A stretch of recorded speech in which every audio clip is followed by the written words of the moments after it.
The concept of post-study work visa in the UK is not a new one. It was stopped in 2012 and reintroduced in 2021. Post-study work visa in the UK means that those who graduate with a bachelor's degree, a master's degree, or a PhD degree are allowed to stay in the UK for 2 to 3 years, depending on the type of program that the international student has taken. However, there are some reasons why some international students are being denied the post-study work visa, which, by the way, is very, very easy to obtain. In this video, I will be sharing some of the reasons why international students are not getting the post-study work visa and how to avoid it. So if you want to know more about that, please keep on watching.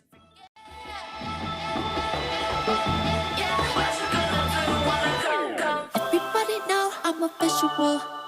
Yeah, I kill it cold like a criminal. I'm everybody's type, but nobody can deny. Cause you know I get it, I'm getting freaky, yeah, I'm a freaky crazy. Get that freaky on, get that freaky, I'm getting freaky, get it right. Hi guys, welcome back to my channel. My name is Omomi, aka Petite Diva, and I am a University of Nottingham alumni and a Development Solutions Scholarship Award winner. In this educational series, I talk about the UK admission process, I talk about the visa application process, I talk about tips and tricks that can be used to make your stay in the UK enjoyable, and I talk about how to make more money as an international student. So if you like videos such as that, please consider subscribing by clicking on the red button that says subscribe, and don't forget to click on the bell notification icon by the side so that you'll be notified anytime I upload videos. Now, the post-study work visa. It gives you the opportunity to stay in the UK for 2 to 3 years, as I earlier mentioned. And within these 2 to 3 years, you are given the opportunity to work. You're given the opportunity to look for a tier 2 job. You're also given the opportunity to gain some skills in some certain areas, or even change careers if you want to. And it is a great concept because you don't have to leave the UK immediately, so you can have enough time to plan out what you want to do. If you want to relocate to another country, you have ample time to do that. If you want to change careers, like I said, you can do that. If you are looking for a job, because looking for a job can be very tedious and take a long time, and 2 years, 3 years is more than enough time to allow you to find a job. And you can also do unskilled work. While on the post-study work visa, you can travel in and out of the country. You can also, I think you can also set up a business. So it has opportunities for international students.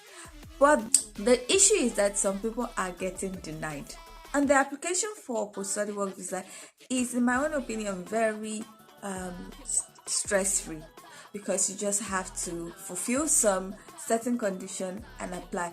People are getting their post-study work visa within 48 hours. So it's not something that takes a lot of time, like when you are applying for your student visa, which can take from 5 working days to 15 working days. So in this video, I'll be sharing some mistakes that some international students have made that have gotten them denied of the post-study work visa. So if you want to know more about that, please keep on watching.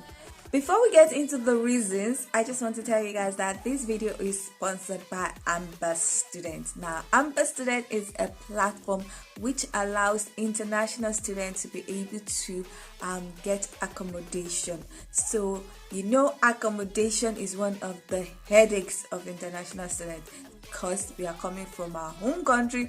We practically almost don't know anybody, and we don't want to spend so much on Airbnb. So Amber Student is one platform that you can actually start looking for a house from your home country and get a house from your home country. You just have to click the link in the description box, and then you sign up with them. You have personalized assistance. You locate the type of accommodation you want, and then you liaise with them, and they have a great policy in which is no visa, no pay. So until you are sure that you're going to relocate to the UK, you don't have to pay. So you can get your spot, you can get your room, you can get your place, and then you don't have to pay. When you get the visa, you pay, so that you go straight from the airport to your house. And I can tell you that once you land in the UK, you want to be in your house, at least to freak out first for the first night, like, oh my god, I'm in the UK. You want to be in a place that is yours, at least for the next year. And you also need a permanent address to be able to do some things sharply. So if you want to get accommodation without stress, Amber Student is the platform for you to check out. So if you like what you've heard, please check the description box for the link to sign up with Amber Student. Now, the reasons why people are getting denied the post-study work visa. The number one reason is that some international students are working more than 20 hours per week. Now, as an international student, you are allowed to work 20 hours per week during term time and over 40 hours per week during the holidays. But some people are so hell-bent on flouting the law. They are not interested in anybody cautioning them, telling them, do not work more than 20 hours. They feel that there's an invisibility cloak around them that they would not find out. How can they know? Blah, blah, blah. One of the ways the UK Home Office knows if you're working more than 20 hours per week is through your NIN. And if you've watched my previous videos, you will know what NIN is. Because when you are working, there's a reduction, and there's your time spent is shown on your pay slip. So it is linked to your NIN. They know when you are working more than 20 hours.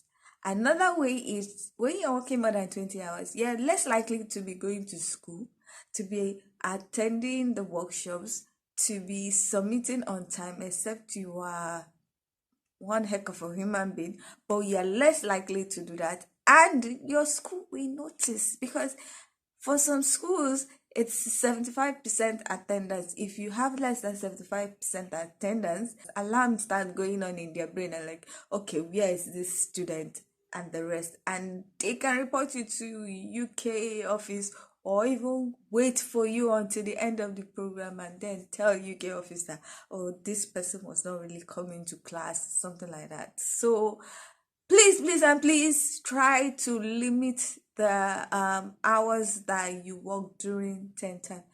When it is holidays, you can, if you like, work 70 hours. It doesn't concern them. The second one is not finishing your program at the stipulated time or failing your program. Now, I've heard some comments from people and I'm like, what are you talking about? Some people are deliberately trying to fail so that they will get a visa extension. And I'm like, you are deliberately trying to fail so that you get a visa extension. What if your school doesn't offer that option? And if your school doesn't offer that option, they will tell you to go back to your home country and submit your assignment or assessment. Now, the issue with failing your program is that the post-study work visa is actually linked to you passing your program, because you cannot apply for the post-study work visa unless you have passed your program. So unless the school board has sat on your result and said, this student has passed, there is no way you can apply for the post-study work visa. And that's what some students don't understand, because I don't know why you would deliberately want to fail because you say you want to get visa extension, or you feel that you'll be able to apply for the post-study work visa if you don't put in the work. Well, I'm just here to tell you that if you don't put in the work, if you don't pass, you cannot apply for your post-study work visa. Now, the third one, why people are getting denied of the post-study work visa, is either your student visa has expired or you are not in the UK when you apply.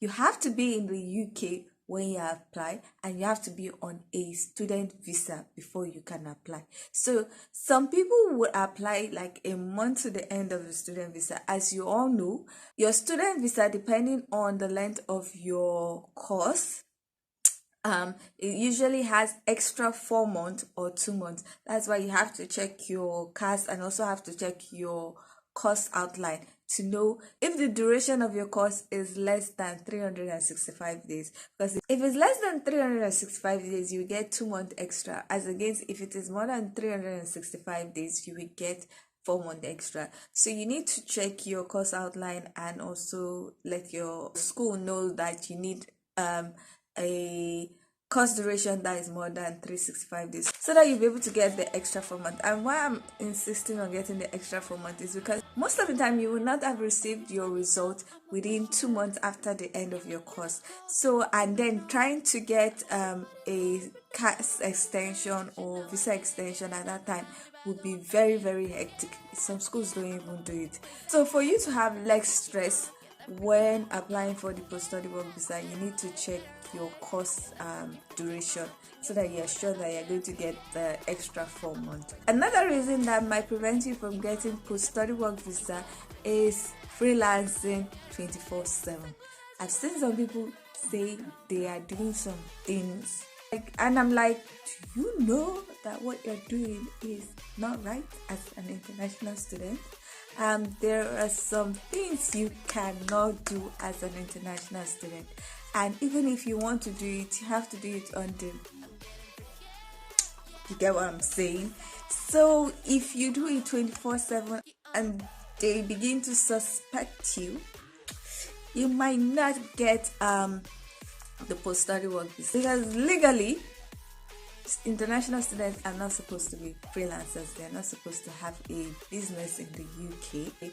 But when you're on the post-study work visa, all that restriction is removed. So these are the reasons why most students who are denied post-study work visa are denied the visa. So I am hoping as you've watched this video, you would not fall into the trap, because it can be very, very painful to finish your course and expect to have post-study work visa and just denied. You have 2 weeks to leave the UK. So please and please and please don't make this mistake. Try to be as legal and as straightforward as possible so that you will not be denied the post-study work visa. So that is the end of this video. If you like this video, please give it a thumbs up. If you are not yet subscribed, please consider subscribing by clicking on the red button that says subscribe, and don't forget to click on the bell notification icon by the side so that you're notified anytime I upload videos. Now, with all that said, thank you so much for watching. I hope to see you in the next one. Bye. Get that freaky on, get that freaky